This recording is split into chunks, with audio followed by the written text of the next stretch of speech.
मैं जन्मी नहीं थी, मैं तो अग्नि से उत्पन्न हुई थी, एक वरदान के रूप में।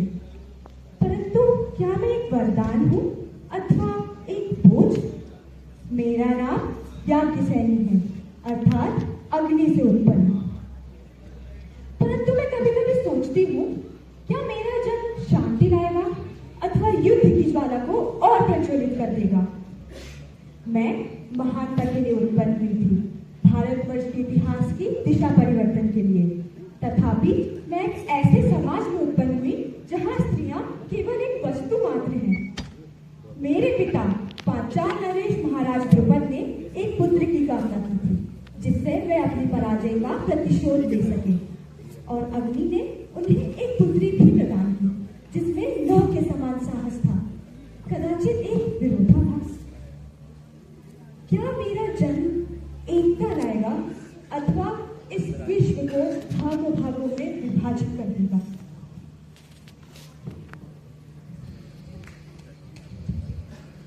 द्रौपदी, जो लोक में पांचाली के नाम से भी प्रसिद्ध थी, अपनी सुंदरता, ज्ञान और शक्ति के प्रभाव से समस्त राज्य में प्रसिद्ध थी। उसका विवाह एक सामान्य राजकुमार से नहीं हो सकता था। उसका जीवन साथी वही हो सकता था जो अपनी वीरता, साहस और निष्ठा से उसे विजय कर सके। आइए हम आपको ले चलते हैं उस पल में जब द्रौपदी का स्वयंवर आरंभ होता है। यह वह क्षण है जब भाग्य, प्रेम और शक्ति मिलकर एक ऐसा मोड़ लेते हैं जो इतिहास का महत्वपूर्ण अंग बनता है। सावधान, राजकुमारी द्रौपदी पधार रही हैं।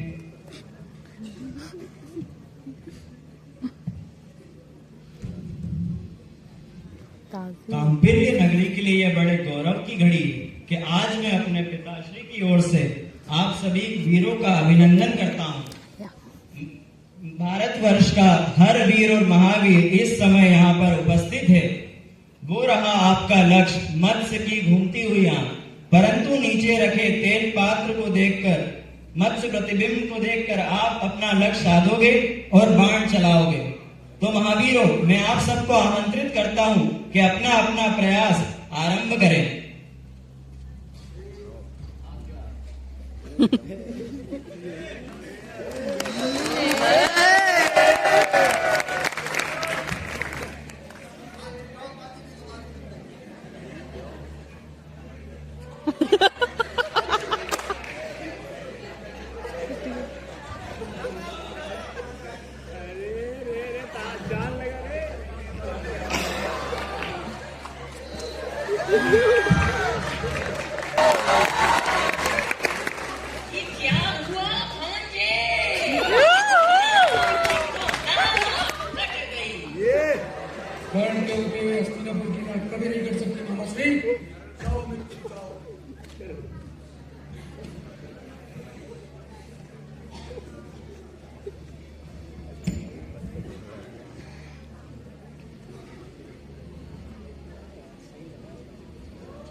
अंगराज कर्ण की जय, अंगराज कर्ण की जय। ठहरो, मैं एक सूत पुत्र से विवाह नहीं करूंगी।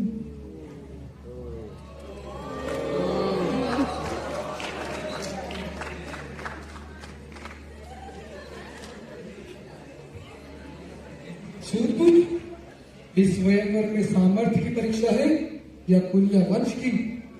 आश्चर्य की बात तो यह है महाराज द्रुपद कि आपकी पुत्री को मेरा वंश तब स्मरण हुआ जब मैं लक्ष्य को भेदने ही वाला था।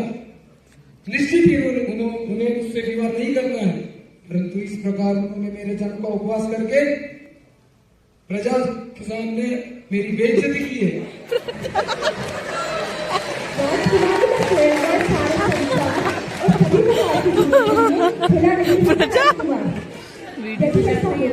तो यक्ष, गंधर्व, भूत, पिशाच आदि लोगों की कोई सामर्थ्य नहीं, परंतु उनमें से कोई भी इस प्रकार राजकुमारी पर अधिकार नहीं कर सकता। स्वयंवर की मर्यादाओं का पालन करना आप सभी का कर्तव्य है।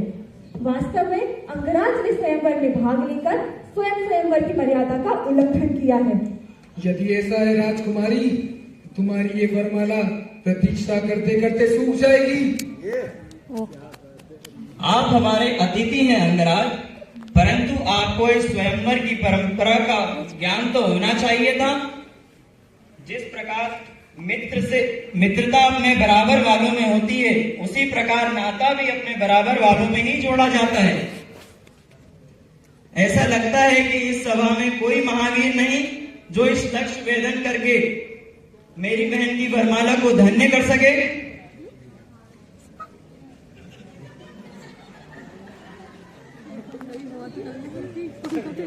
ना तो ये धनुष शब्दों से रमना है ब्राह्मण, ना ये स्वयं लक्ष्य।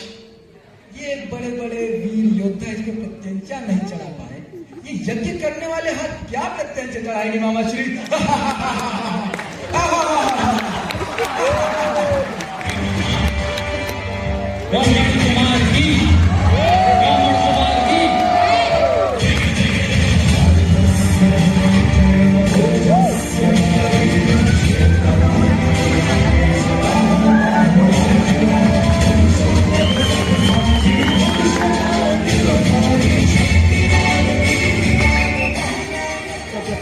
बात करें।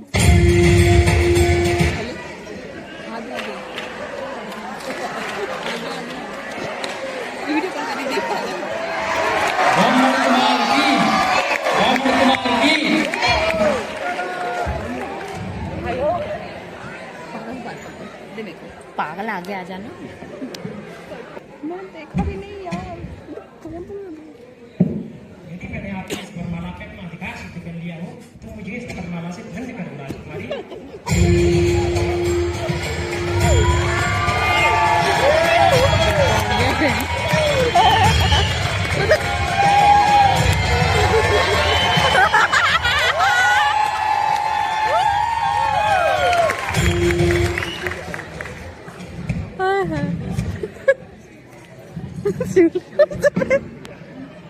अखंड सौभाग्यवती भवपुत्री, मेरी पुत्री द्रौपदी को अपने घर ले जाओ प्रिय ब्राह्मण।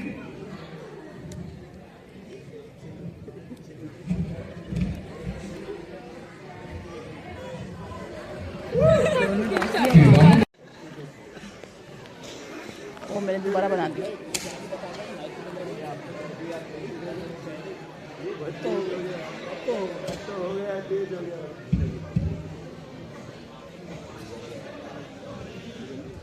हमेशा की भांति आपस में बांट लो पुत्रों।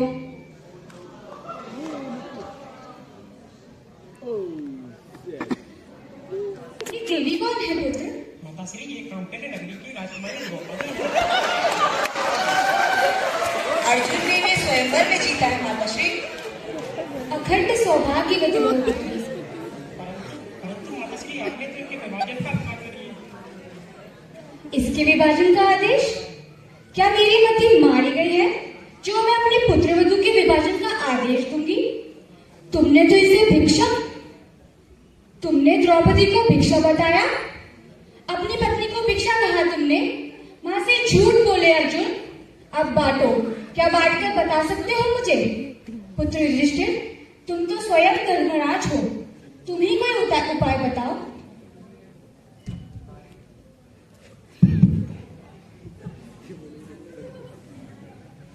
नारी तो शक्ति होती है माता श्री। नारी के बिना नर संपूर्ण नहीं हो सकता।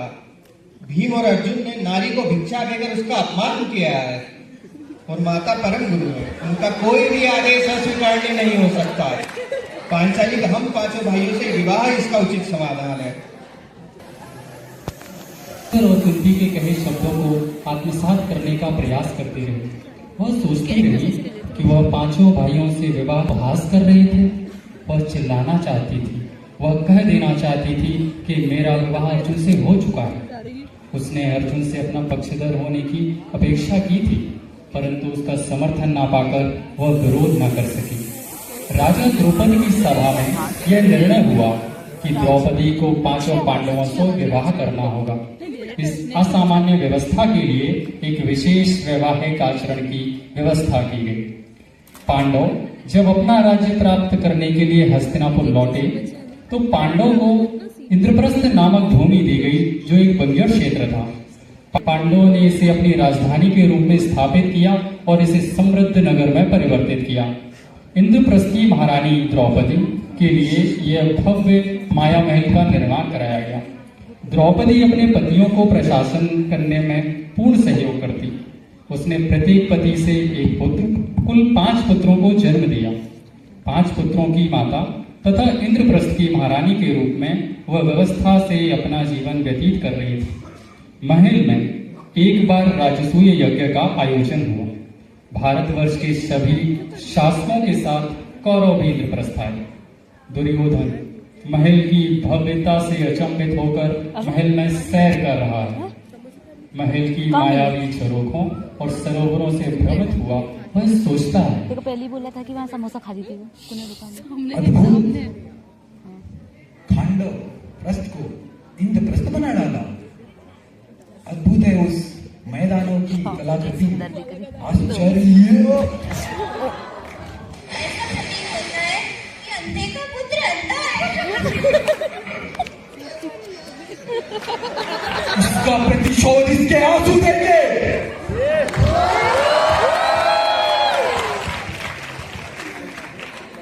द्रौपदी ने उसी क्षण क्षमा मांगकर दासी को दंडित करना चाहा, परंतु क्षति हो चुकी थी। वह अपने महल की माया का आरोप सर झुकाकर नहीं सुनना चाहती थी और इसी बीच वह अवसर का क्षण बीत गया। दुर्योधन निश्चित ही इस तिरस्कार से बहुत आहत हुआ था। कौरव हस्तिनापुर लौट गए। कुछ समय बाद पांडवों के लिए हस्तिनापुर से निमंत्रण आया। हस्तिनापुर के द्युत गृह में कौरव और पांडव मिलकर नृत्य खेल का आनंद ले रहे थे। द्रौपदी अपने कक्ष में खिड़की से आती मंद धूप का आनंद ले रही थी। द्वार पर अचानक हलचल हुई। दुर्योधन का सेवक द्वार पर खड़ा था। महारानी की जय हो। क्या चाहिए? महारानी, युवराज दुर्योधन ने आपको सभा में बुलवाया है। सभा में परंतु महात्मा की जाती और मेरे बच्चों के स्थान पर दुर्योधन ने मुझे क्यों बुलाया है? महाराज युधिष्ठिर द्वैत क्रीड़ा में अपना राज हार गए हैं महारानी। क्या राज हार गए? महाराज अपने चारों भाइयों को भी हार गए हैं महारानी। नहीं नहीं ग्वारपाल, तुमसे अवश्य सुनने में कुछ भूल हुई है। वो तो आपको भी हार गए हैं महारानी। उन्होंने आपको द्वित सभा में उपस्थित होने का आदेश दिया है महारानी। आदेश? क्या मैं उनकी दासी हूँ जो मुझे आदेश दे रहे हैं? आर्यपुत्र तो धर्मराज है और अपनी पत्नी को कोई अधर्मी भी इस प्रकार दांव पर नहीं लगा सकता। जाओ और मुझे हारने वाले उस जुआरी से पूछो कि पहले वो मुझे हारा था या स्वयं को। मैं अपने इस प्रश्न का उत्तर जाने बिना यहाँ से नहीं जाऊंगी। जाओ वहीं लौट जाओ। जो आ गया महारानी।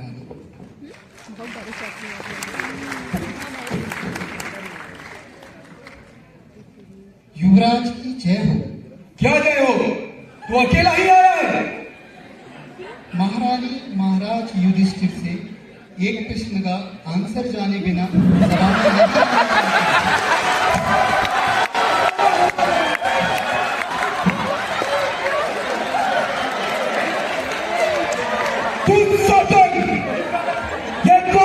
मूर्ख है। जाओ और उस 5 पति वाली दासी को बालों से खींच कर इस सभा में लेकर आओ। जाओ क्या भ्राताश्री, शीघ्र जाओ। दासी चल, तुझे हमने जीत लिया है। नारी की मर्यादा का सम्मान करना सीखो गांधारी पुत्र दुशासन। उसकी कोख को यूं अपमानित ना करो। तू चलती है या तुझे घसीट कर लेकर चलूं? नहीं रुकना दुशासन, तुम मुझे इस दशा में नहीं ले जा सकते। मैं कोई बंद हूँ। आज तुझे दासी के अतिरिक्त और कुछ नहीं है। चल रुक जाओ, छोड़ने मुझे।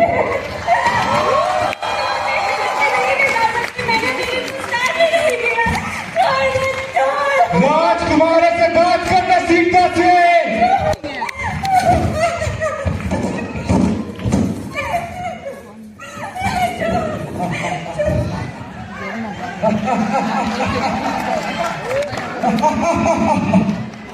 यो, क्या कहा था? अंधे का पुत्र अंधा? अच्छा, इस 5 पति वाली को मेरी जगह पर बिठा दो। दुर्योधन, इस अपमान के लिए मैंने तेरी जगह न तोड़ी तो 10 जन्मों तक तेरा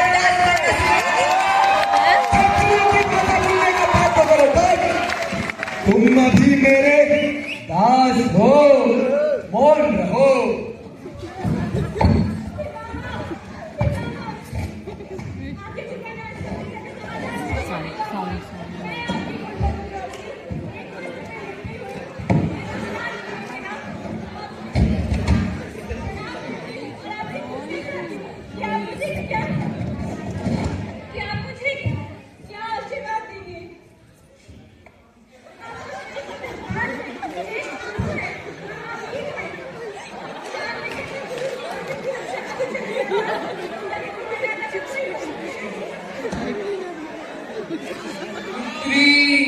होल्ड भी नहीं कर रहे।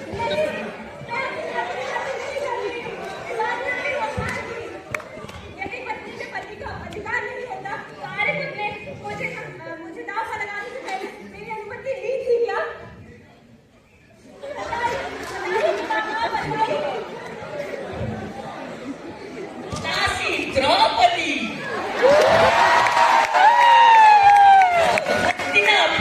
खेलने आए थे, तब क्या तुम्हारे पतियों ने कोई मर्यादा लगाई थी? नहीं, तब तो तुम्हारे पतियों ने, तब तो तुमने स्वयं ही अधिकार दे दिया था सारी संपत्ति हारने का। अब व्यर्थ प्रलाप ना करो।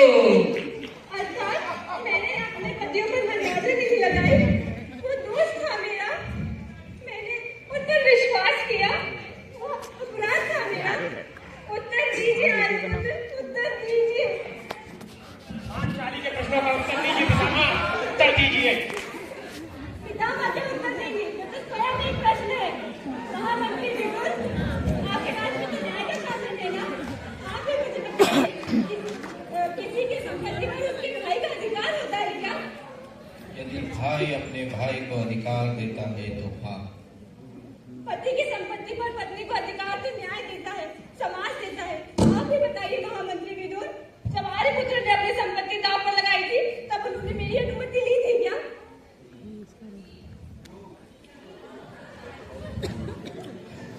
ये पांचों तो तुम्हारी रक्षा कर नहीं पाए, इसलिए आकर बैठ जाओ मेरे मित्र की जगह पर। 5 पतियों वाली तो तुम पहले से हो, छठे का हाथ पकड़ने में आनी क्या है? मेरे मित्र से बात करने का साहस करता है, तेरी जिह्वा काट दूंगा। बोल रहे, बोलने दो इसे मित्र, बोलने दो। ये नया नया दास हुआ है, धीरे धीरे सीख जाएगा। और जो स्त्री 5-5 पतियों के साथ रहती हो, वो स्त्री नहीं वेश्या होती है। और वेश्या का क्या मान, क्या अपमान।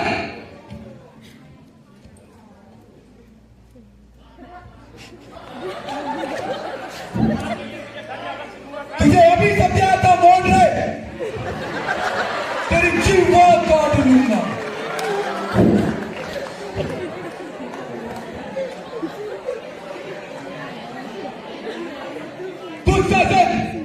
बहुत जगह इनका प्रलाप, बहुत जगह हमारे इनका नाटक। इस 5 पति वाली को निर्वस्त्र कर दो।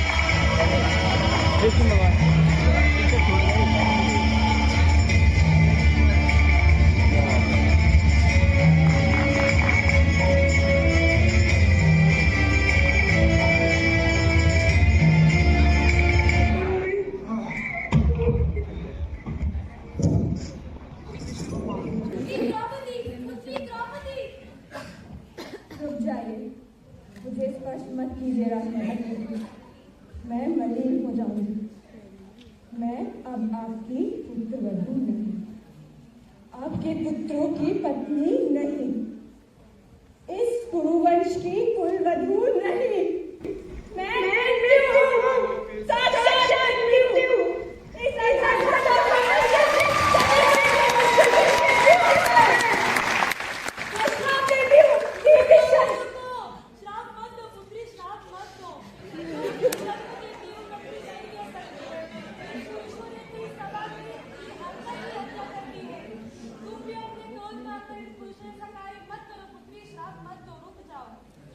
घर को स्वच्छ करने का कार्य एक स्त्री करती है और इस संसार को स्वच्छ करने का कार्य भी एक स्त्री ही करेगी।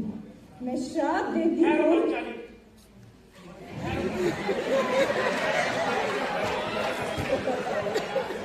कैसे लेंगे आप प्रतिशोध?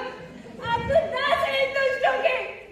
मैं अब आपको अपना पति नहीं मानती, नहीं मानती मैं आपको अपना पति।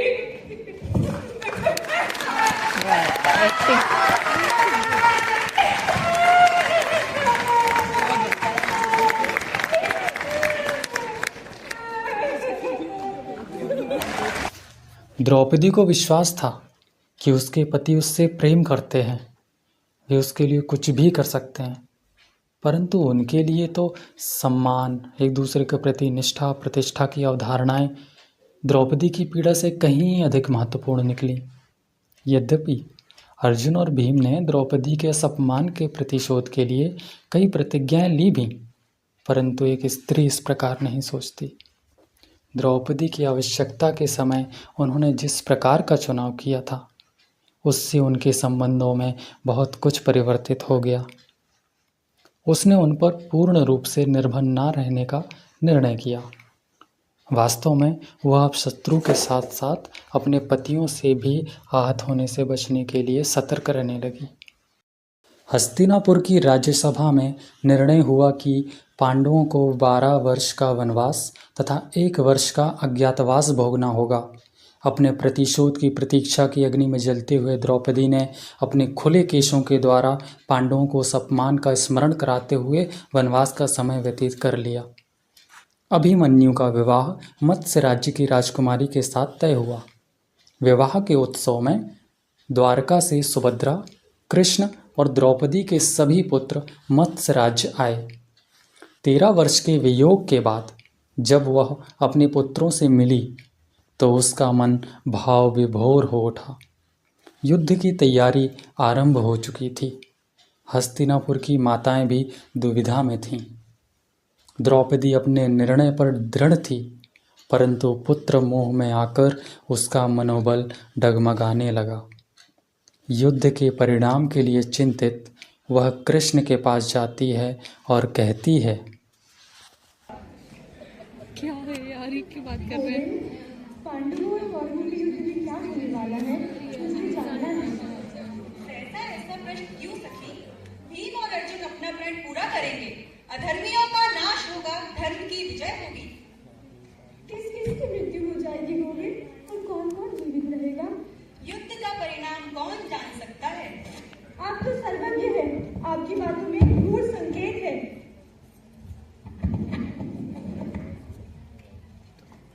मैं आपसे हाथ जोड़कर विनती करती हूँ गोविंद, मुझे बताइए कि युद्ध का क्या परिणाम होगा। तुम्हारे 5 पतियों को छोड़कर महाराज शांतनु के कुल के सारे दीपक बुझ जाएंगे, समग्र वंश का नाश हो जाएगा इस युद्ध में। नहीं नहीं गोविंद, मैं अपने पुत्रों की मृत्यु नहीं देख सकती। एक माता अपने पुत्रों की मृत्यु किस प्रकार से कर सकती है?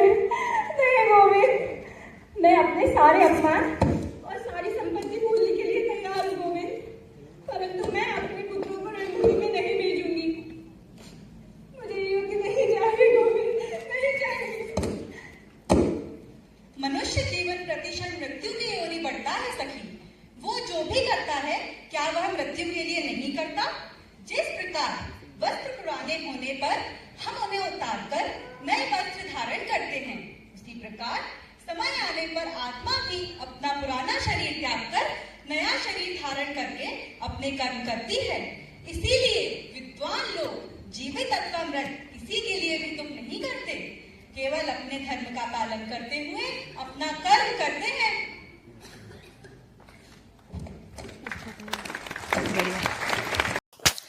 कृष्ण से इस संवाद के बाद द्रौपदी का मन कुछ हल्का हुआ। कृष्ण के शब्द द्रौपदी की व्यथा को कम तो नहीं कर पाए, परंतु कुछ समय के लिए वह उस दुख के प्रभाव से बच गई। देखते ही देखते युद्ध का दिन आ गया। द्रौपदी के सभी प्रियजन रणभूमि पर उपस्थित थे। अगले 18 दिन तक भयंकर नरसंहार हुआ। द्रौपदी निरंतर अपने को प्रार्थना में लगाने का प्रयास करती। रात्रि में वह स्त्रियों के शिविर में मृत सैनिकों के परिवारजन को सांत्वना देती। युद्ध के अंतिम दिवस पर दुर्योधन की मृत्यु के बाद द्रौपदी तथा पांडवों को सूचना मिली और वह सब भागते हुए शिविर की ओर जा पहुँचे। शिविर जल रहा था।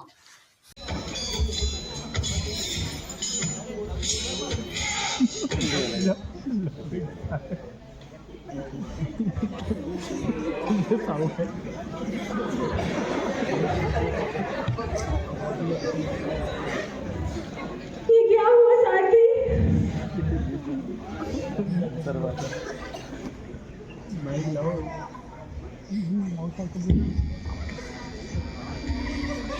महारानी अश्वत्थामा ने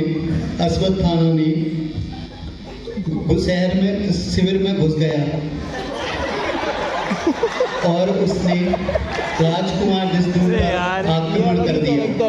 वह किसी राक्षस की भांति शक्तिशाली और खूंखार लग रहा था।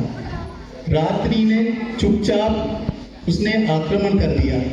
जब तक हमें पता लगा कि वह शिविर के अंदर है, तब तक उसने आपके भाई धृष्टद्युम्न, शिखंडी और 5 राजकुमारियों का वध कर दिया। महारानी, वध कर दिया। काश वह मुझे भी मार डालता। महारानी, ये लात से खाएगा।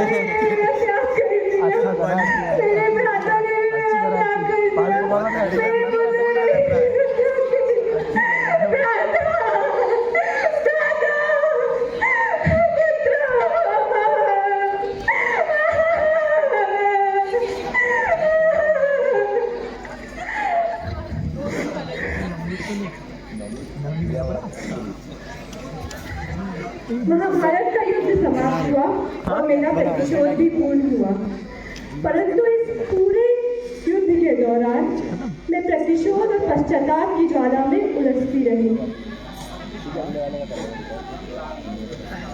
गीतों और कथाओं में मुझे महाभारत का प्रेरक बताया गया। माता गांधारी और कौरवों की पत्नियों ने तो मुझ पर उनके कुल के विनाश का आरोप लगाया। सज्जन कहते हैं कि किसी कुल की प्रतिष्ठा उस कुल में रहने वाली स्त्रियों की मर्यादा पर निर्भर करती है, परंतु ऐसे प्रतिष्ठाहीन कुल का विनाश यदि नारी के सम्मान के लिए हुआ तो इसमें गलत क्या? श्री कृष्ण ने कहा था कि कलयुग के आरंभ के पूर्व धर्म की स्थापना हेतु महाभारत होना अनिवार्य है, परंतु कलयुग में भी क्या स्त्रियों को अपने ऊपर अधर्म का सामना नहीं करना पड़ रहा? मुझे तो इस युग में कोई भी धर्म का पालन करते हुए नहीं दिखाई दे रहा। मेरे पतियों ने तो मेरी रक्षा के लिए, मेरे सम्मान के लिए अपने भाइयों तक से युद्ध किया, परंतु आपने क्या किया? इस सभा में उपस्थित सभी चिकित्सकों से मैं पूछना चाहती हूँ, आपने क्या किया? आपने क्या किया उस नारी को सम्मान दिलाने के लिए जो पूरी निष्ठा एवं कर्मठता के साथ अपनी कर्मभूमि, अपने चिकित्सालय में अपने कर्तव्यों का निर्वहन कर रही थी? न्याय दिलाना हमारा काम नहीं, ये कहकर ढाल बनाने वालों से मैं पूछना चाहती हूँ कि आपके मित्र, आपके प्रियजन, आपके भाइयों को नारियों पर अपमान करते हुए देख आपने उन्हें बचाने के लिए क्या किया?